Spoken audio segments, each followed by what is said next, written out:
नमस्कार, राज्यसभा टीवी के खास कार्यक्रम तर्कश में आपका स्वागत है। मैं हूं श्याम सुंदर। गुजरात के विधानसभा चुनाव परिणामों के बाद एक बार फिर ग्रामीण भारत और खेती किसानी पर चर्चा हो रही है। आज के तर्कश में हम इसी मसले को समझने की कोशिश करेंगे। ग्रामीण भारत और खेती किसानी के क्या हालात हैं और क्या चुनौतियां इस क्षेत्र में हमारे सामने मौजूद हैं। और मेरे साथ इस मसले को समझने के लिए एक बेहद ख़ास मेहमान मौजूद हैं, श्री अशोक गुलाटी, जो एक जाने माने अर्थशास्त्री हैं और इन मुद्दों पर लगातार लिखते और बोलते रहे हैं। अशोक गुलाटी जी, बहुत बहुत स्वागत है आपका राज्यसभा टीवी में। क्या आप ये बात मानते हैं, गुजरात चुनाव परिणाम के संदर्भ में हम ये बात ज़रूर कर रहे हैं, लेकिन एक बड़ी तस्वीर देखना चाहेंगे कि क्या सचमुच में भारत का जो कृषि क्षेत्र है उसमें संकट है? बिल्कुल, इसमें दो राय नहीं है। मैं सोचता हूँ आप किसी भी जो पॉलिटिकल लीडर है हमारा, या कोई जो पॉलिसी मेकर है, उससे अगर आप बात करेंगे और उससे कहें कि अपने दिल पे हाथ रख के बता कि कुछ संकट है भारतीय कृषि को कि नहीं, तो जिस समय वो अकेले में होंगे वो ज़रूर कहेंगे हाँ संकट है, और ये हाईएस्ट लेवल तक रिकॉग्निशन हो रही है। लेकिन पब्लिक में नहीं कह पाते, क्योंकि एक फील गुड फैक्टर किसी तरह से कि सब कुछ ठीक है, उससे ज़्यादा देर तक गाड़ी नहीं चलती। क्योंकि अगर अंदर से सिस्टम गिरता जा रहा है तो हम तो एक प्रोफेशनल हैं, तो हमारा तो काम है उस चीज़ को सामने लाना। लेकिन जिन्होंने नीति बनानी है, नीयत भी ठीक हो जैसे मोदी जी कहते हैं, और नीति भी ठीक हो, तभी रिज़ल्ट ठीक आएंगे। तो कुछ नीतियां बनाई हैं उन्होंने। पहले 2 साल में क्या हुआ मोदी जी के कि ड्राउट आ गया, 14-15 का ड्राउट आया, 15-16 का ड्राउट आया जी। तो उस समय तो आप कह दें कि चलो भाई हमारी गलती नहीं है, तो ऊपर वाले ने अगर कहा है उसके कारण, तो हम क्या कर सकते हैं। तो उन्होंने कुछ बड़े कदम लिए, जैसे प्रधानमंत्री फसल बीमा योजना शुरू किया गया। उन्होंने 40,000 करोड़ रुपए का एक कॉर्पस फंड जो नाबार्ड को कहा इकट्ठा करें इरिगेशन के लिए, सिंचाई के लिए। तो ये बहुत बड़े कदम थे। लेकिन 16-17 में अच्छी क्रॉप, बम्पर क्रॉप आई, 17-18 में भी अच्छी खरीफ की क्रॉप आई है, और जो कीमतें हैं वो एकदम बेतहाशा नीचे गिर गई। पहले किसान पिटा ड्राउट के कारण, सूखे के कारण, और इस समय करा रहा है वो क्योंकि कीमतें लुढ़क गई। तो हमने अभी हिसाब लगाया था 2016 और 2017 का, जो लाभ होना चाहिए उसकी कॉस्ट के ऊपर कितना है। आपको याद होगा बीजेपी का जो 2014 का इलेक्शन मैनिफेस्टो था, उसमें कहा था कि हम 50% प्रॉफिट देंगे ओवर कॉस्ट जी। वो आज 5% भी नहीं है, नेगेटिव है मोस्ट ऑफ द क्रॉप्स में। तो अशोक गुलाटी जी, जो संकट है, क्या वो न्यूनतम समर्थन मूल्य से जुड़ी हुई नीति से रिलेटेड है, या और जो नीतियां बननी चाहिए वो नहीं बनी, ज़्यादा व्यापक है मामला? देखिए, इसमें जो कीमत है वो डिसाइड होती है डिमांड और सप्लाई से, जो मार्केट की है। आपको अगर बाज़ार को ठीक कर दें तो कीमतें अपने आप ठीक होनी शुरू हो जाती हैं।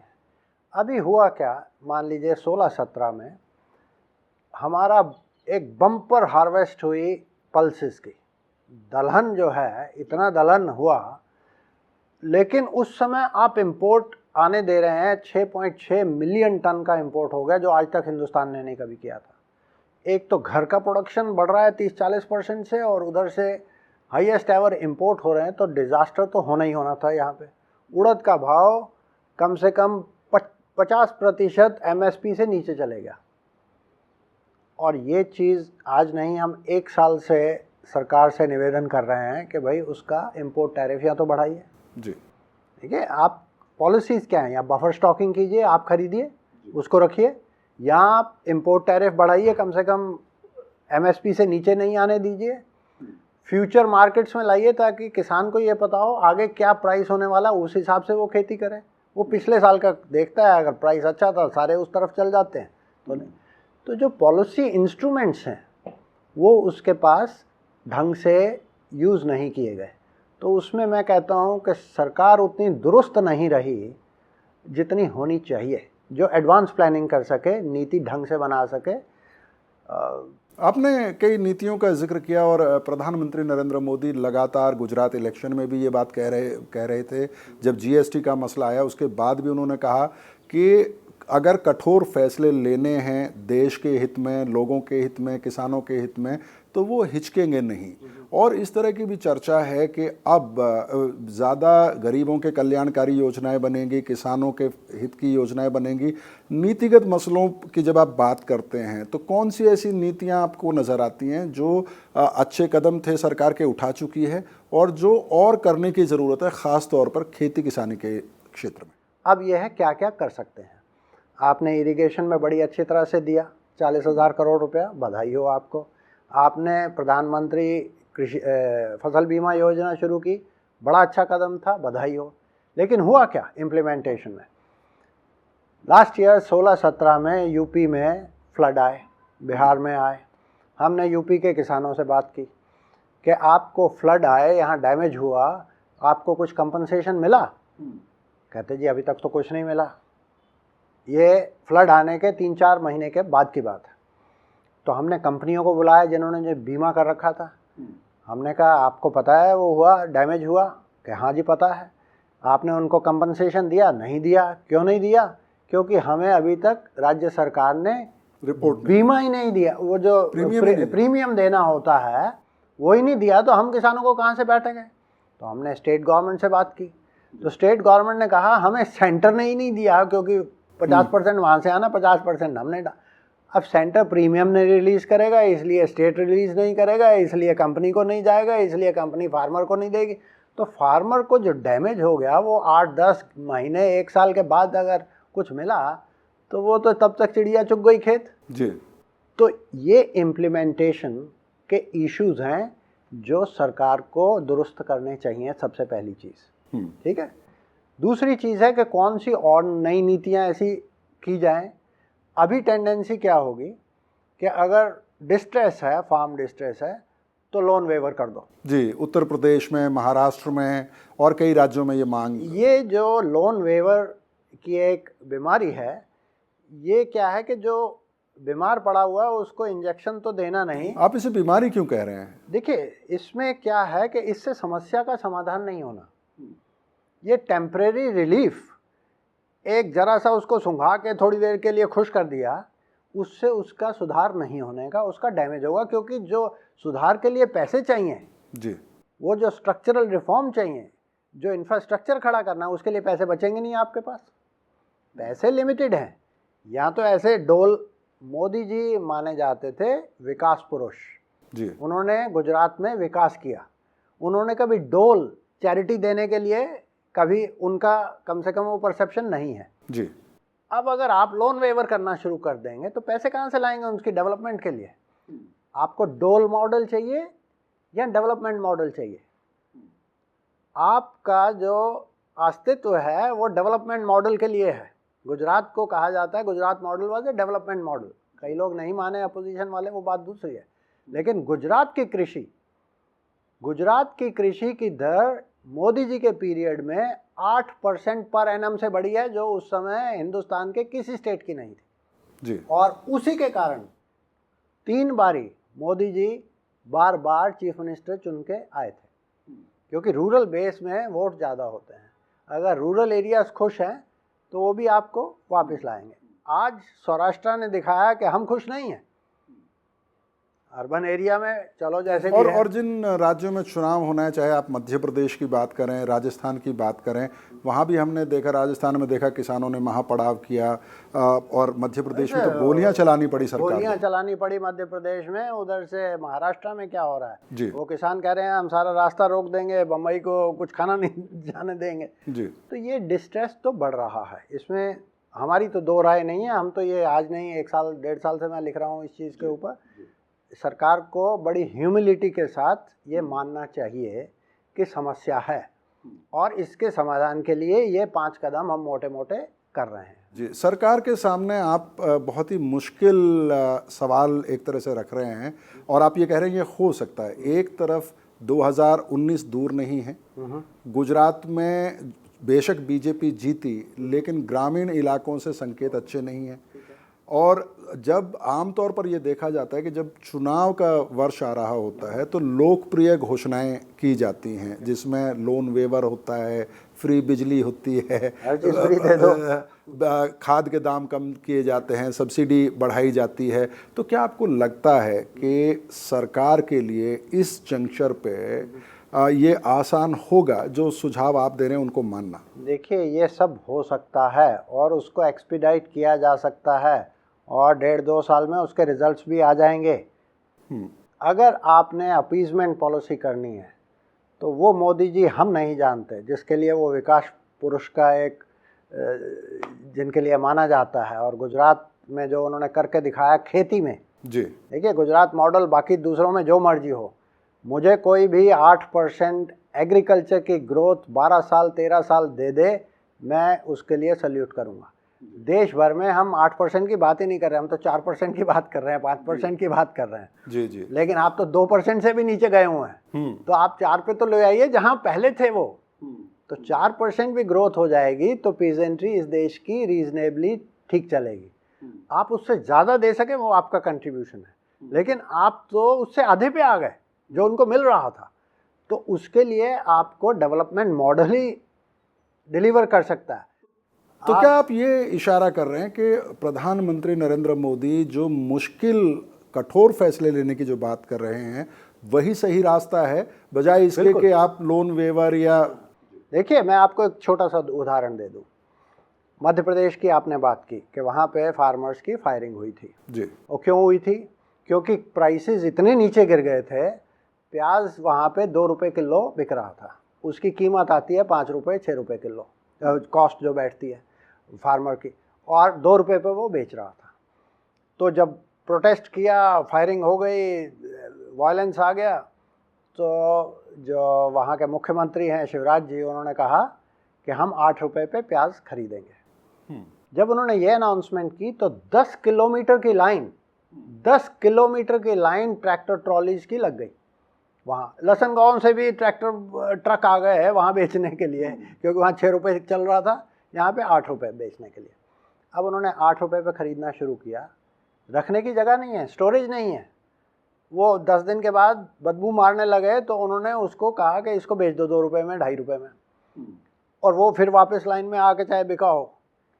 1 महीने के अंदर 1-1.5 महीना जो ऑपरेशन किया उन्होंने, ये आप इमेजिन कीजिए कितना पैसा खर्च किया, और उसमें लॉस क्या आया उनको? 785 करोड़ का लॉस मध्य प्रदेश की सरकार ने बियर किया 1-1.5 महीने में। 785 करोड़, मैं रिपीट कर रहा हूँ, 785 करोड़। और पूरे साल में उन्होंने फूड प्रोसेसिंग पे कितना खर्चा किया? केवल 7 करोड़, केवल 7 करोड़। आप वही डिहाइड्रेशन प्लांट 20 लगा देते तो परमानेंट प्रॉब्लम सॉल्व हो जाती, क्योंकि अनियन को डिहाइड्रेट करके आप उसको 1 साल 1.5 साल तक रख सकते हैं। आपको आर्मी को खिलाना है, हॉस्पिटल्स को खिलाना है, डिहाइड्रेटेड अनियन दीजिए, उससे डिमांड बढ़ेगी और फार्मर और प्रोड्यूस करेगा। आप फार्मर को अगर 8 रुपये दे दें, फार्मर खुश होता, ठीक है, लेकिन आपने 785 करोड़ उसको कंपनसेशन दे दिया उस समय, लेकिन समस्या वहीं की वहीं और है। उससे शायद किसान का कोई बहुत भला नहीं हुआ और सरकार को बहुत उसमें कई ट्रेडर वहीं से बेच के वहीं दोबारा लाइन में लग गए। जी, ठीक है, तो ये अपीजमेंट पॉलिसी है। ठीक है, आप भला करना चाहते हैं, आपका दिल एक सही जगह पे है कि मैं किसान का भला करना चाहता हूँ जी, लेकिन दिल और दिमाग का संतुलन चाहिए। आपको स्ट्रेटजी चाहिए जो उसको सिर्फ आज के लिए मछली नहीं दे, वो परमानेंट उसको मछली पकड़ना सिखाए। तो डेवलपमेंट मॉडल यही है जी। अगर मोदी सरकार की बात करें, आपने कई योजनाओं का जिक्र किया, प्रधानमंत्री फसल बीमा योजना की बात है, मोर क्रॉप पर ड्रॉप, कृषि प्रधानमंत्री कृषि सिंचाई योजना जिसके लिए आपने कहा कि 40,000 करोड़ रुपया उसके लिए, माइक्रो इरिगेशन के लिए दिया गया 7-8 हज़ार करोड़ जी। तो मोटे तौर पे अगर मैं आपसे पूछूं आखिर में इस बातचीत की कि कौन कौन सी ऐसी नीतियां हैं जिनको आप बताना चाहें कि जो अभी जिक्र किया, इसके अलावा कोई और स्कीम जिसकी आप बात करना चाहें, या आप 1, 2, 3 अगर कुछ सजेशंस देना चाहें कि ये आप करिए। देखिए, आपको इस समय जैसे दूध में कुरियन साहब ने क्या किया था, ऑपरेशन फ्लड के थ्रू आज जो एज ए कंज्यूमर आप दूध का पैसा देते हैं उसका 75 से 80% फार्मर को जाता है जी। अमूल जो मॉडल है, ठीक है। लेकिन जो आप अनियन का प्राइस दे रहे हैं या टमाटो का प्राइस दे रहे हैं उसका फार्मर को कितना जा रहा है, 1/3, 1/4, 1/5 कई बार। जब वो 2 रुपये बेच रहा था आप फिर भी 20 रुपये खरीद रहे थे जी। ठीक है। आज की डेट पे आप 60 रुपये कर रहे हैं, उसको 20, 25, 30 तक मिल रहा है, 1/3 मिल रहा। आप उसमें जैसे ऑपरेशन फ्लड किया था, operation veggies, tomatoes, onion, potato, basic 3 commodities हैं जो हर तीसरे साल दूसरे साल आपको समस्या देती हैं। Operation veggies top, TOP, tomatoes, onion, potatoes, Modi ji को इस तरह के वो पसंद नहीं इसलिए बोल जी रहा जी। हूं। आप उनको एग्रीगेशन कीजिए फार्मर प्रोड्यूसर्स के साथ, उनको क्रेट्स दीजिए, उनको वहीं सफाई करके ग्रेडिंग करवाइए और उनको डायरेक्टली लिंक कीजिए डिस्ट्रीब्यूशन सेंटर से, जैसे सफल है। आप बाईपास कर दीजिए मंडी सिस्टम को, सीधा फार्मर की फील्ड से वहीं एग्रीगेशन होके, वहीं ग्रेड होके, वहीं पैके बन के वो आपको डिस्ट्रीब्यूशन सेंटर में बेच दे सीधा। तो आप 20 रुपये पे खरीद रहे होंगे और उसको 10 रुपये मिल जाएगा। इसमें भी बहुत मार्जिन है जी। और ट्रांसपोर्ट कॉस्ट ये वो सब कुछ निकल आएगी, बल्कि उसको 15 रुपये मिल सकता है और आप 20 रुपये खरीदें। उसकी कॉस्ट अगर 5 रुपये 6 रुपये आ रही है, उसको 15 रुपये मिल गया, वो तो आपका गुणगान ऐसा करेगा कि 20 साल तक करता रहेगा जी। ये आसान काम है, कोई बहुत बड़ा काम नहीं है। मॉडल हमारे सामने है, 2-3 हज़ार करोड़ का रख दीजिए, 3 आदमी लगा दीजिए कि एक टमाटो पे लग जाए, एक पोटैटो पे लग जाए और एक अनियन पे लग जाए। ये 1939 से 1955 का जो वो था उसकी छुट्टी कर दीजिए कि ताकत हो और विजन हो क्लियर। दूसरी चीज़, आप प्राइसेस गिरते हैं उस समय या तो प्रोक्योर कीजिए, बफर स्टॉकिंग कीजिए, स्टोरेज बढ़ाइए अपनी, स्टोरेज में मासिव इन्वेस्टमेंट चाहिए। आप असेंशियल कमोडिटीज़ एक्ट की छुट्टी कर दीजिए, ये 1939 से 1955 का जो वो था उसकी छुट्टी कर दीजिए। आप सबको इनवाइट कीजिए, स्टोरेज कीजिए। आप ये कह रहे हैं कि ये गैर जरूरी कानून है, अब इसकी जरूरत नहीं है। कुछ नहीं उसकी ज़रूरत। आज की डेट पे जब देखिए प्रोडक्शन एक बार आएगा और सारे साल आपने कंज्यूम करना है, किसी ना किसी को तो स्टोर करना है ना जी। सरकार तो करती नहीं हर चीज़। अनियन क्या सरकार करती है? तो या फार्मर करेगा या ट्रेडर करेगा। सरकार गेहूं और धान वो भी मुश्किल से कितना कर लेगी। ठीक है, सरकार का काम बिजनेस में आना नहीं है, बिजनेस का एनवायरनमेंट बनाना है जी। उसके लिए आप जब तक एनवायरनमेंट ठीक नहीं करेंगे इन्वेस्टमेंट कहाँ से आएगी। जब स्टोरेज नहीं है, बम्पर प्रोडक्शन होता है, प्राइसेस कोलैप्स करेंगे ही करेंगे। जी। आप फूड प्रोसेसिंग को एनकरेज कीजिए, उसको डायरेक्ट लिंकेज रिटेलर से कराइए और कहिए कि आइए बड़े बड़े अंबानी, अदानी जो भी आने चाहते हैं आके पीछे की सप्लाई चेन को ठीक करो। बल्कि आधा पैसा हम डालेंगे, आधा पैसा कॉरपोरेट्स डालें और जितने आए वहीं पे एग्रीगेशन हो, वहाँ पे ऑफ फार्म डेवलपमेंट होगी, जॉब्स क्रिएट होंगी। आप वहाँ स्ट्रक्चर दीजिए, साफ सूफ करके पानी से फर्स्ट क्लास पैकेज हो के वहाँ से निकले और वो सीधा रिटेलर्स के पास जाए। Amazon.com पे डाल दीजिए, अलीबाबा को डाल दीजिए कि ये सब कुछ सारे सिस्टम की पैन इंडिया स्ट्रेटजी क्रिएट कीजिए। ये mandi system is a corrupt system, farmer is not getting anything in that. लेकिन वो जाए तो जाए कहाँ इस समय। तो आपको सप्लाई लाइन को कम करना चाहिए। वही कमीशन एजेंट्स को कहो बैक एंड पे काम करें, बैक एंड पे जाके वो सप्लाई चेन को ठीक करें। तो बताइए क्या दूध कोई मंडी में जाता है? दूध वहीं कलेक्शन होती है जी ना, बिल्कुल। और फिर वो सीधा प्रोसेसिंग प्लांट में जाके पैस्चराइजेशन होती है, होमोजेनाइजेशन होती है, नेक्स्ट डे आपके घर में होता है। रिटेल आउटलेट बना दिए। उसी तरह से आपको फ्रूट्स वेजिटेबल्स में करने हैं। ग्रोथ तो डेयरी से, लाइव स्टॉक से जी। और फ्रूट्स एंड वेजिटेबल से होगी, उसी से फार्मर की इनकम बढ़ेगी। तो आपने जो नारा दिया कि हम डबलिंग ऑफ फार्म इनकम करेंगे, फार्मर्स की इनकम बाय 2022, जी। वो सीरियल प्रोडक्शन से नहीं होने की, वो इसी से होने की है। इसके लिए आपको इंफ्रास्ट्रक्चर चाहिए, उसके लिए इन्वेस्टमेंट करनी पड़ेगी, उसके लिए लॉज चेंज करने पड़ेंगे ताकि डायरेक्ट फार्मर से लेके वो प्रोसेसिंग से लिंक करके रिटेलिंग पे ले आए। आपकी बातचीत से कहीं ना कहीं ये लग रहा है कि आप ये कह रहे हैं कि अगर प्राइवेट सेक्टर इन्वेस्ट करता है एग्रीकल्चर के क्षेत्र में तो किसान को फ़ायदा होगा, एक सस्टेन्ड इन्वेस्टमेंट होगी। और लेकिन इसको लेके आप ज़्यादातर राजनीतिक दल, बिकॉज़ हरियाणा में अभी हम अपने कार्यक्रम के सिलसिले में गए थे और हमने वहाँ पर जो एक समय में योजना आयोग होता था, अभी नीति आयोग है, उनकी एक रिपोर्ट थी जिसमें उन्होंने कहा था कि लीज पे आप ज़मीनें दें सप्लाई चेन सुधारने के लिए।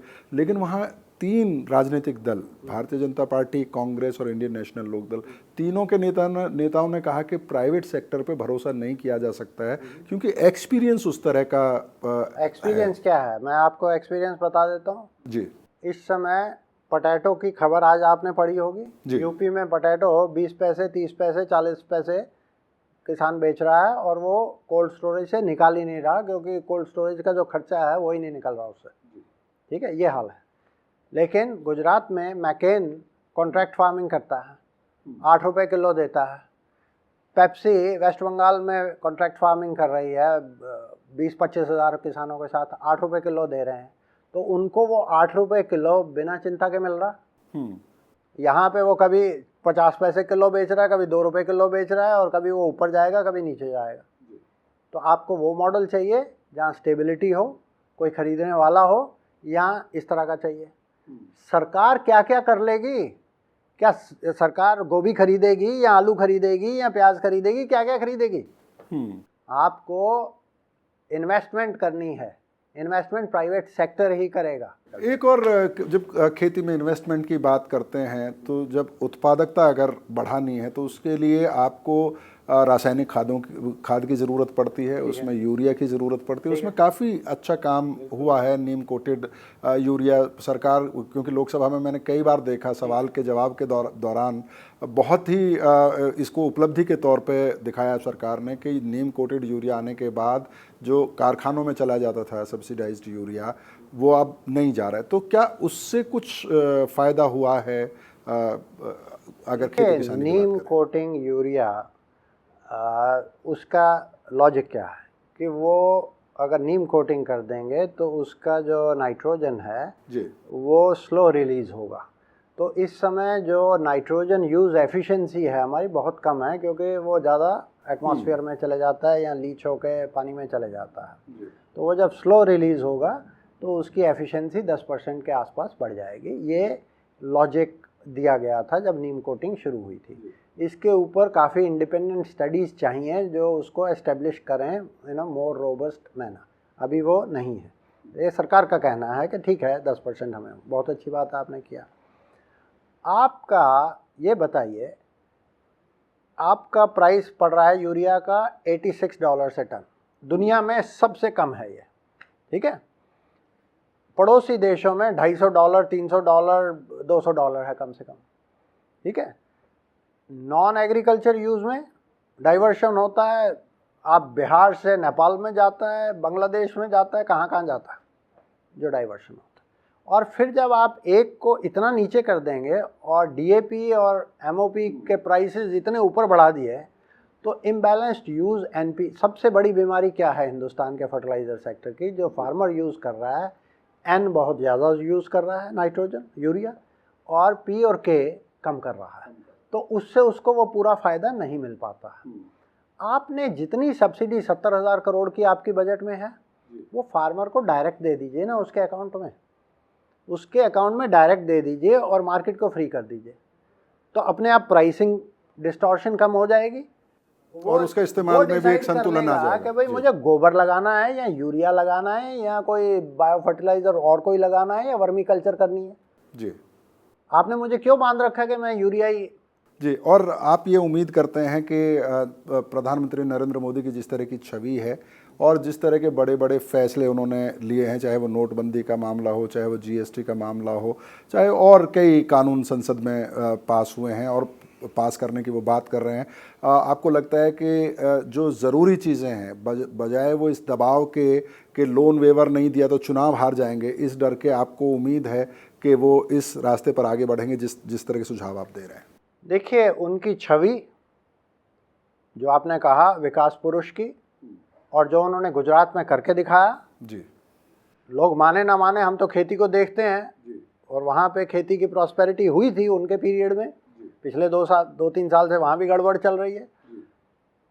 अगर वो इस चीज़ को जो उनके अंदर से है कि मुझे विकास करना है, वो छोड़ के दूसरा रास्ता कि किस तरह से डोल्स दें लोगों को, वो फिर नरेंद्र मोदी जी वो नहीं है जो हम जानते हैं। जी, अशोक गुलाटी जी, बहुत बहुत शुक्रिया, आपने राज्यसभा टीवी से बात की और अपने अनुभव हमारे साथ शेयर किए। तो अशोक गुलाटी ये मानते हैं कि बिल्कुल भारत के कृषि क्षेत्र में संकट है, किसान मुश्किल में हैं और उसके लिए उन्होंने कई तरह के सुझाव दिए हैं और उनको ये उम्मीद है कि प्रधानमंत्री नरेंद्र मोदी जैसा गुजरात के मुख्यमंत्री के तौर पर उन्होंने कड़े फैसले लिए और जैसे प्रधानमंत्री के तौर पर भी उन्होंने कई बड़े फैसले लेकर दिखाए, उसी तरह वो बिना किसी दबाव में आए कृषि संकट से निपटने के लिए नीतिगत फैसले लेंगे, नीतिगत कदम उठाएंगे, ना कि वो किसानों को तात्कालिक राहत देने के लिए कुछ लोकप्रिय फैसले लेंगे।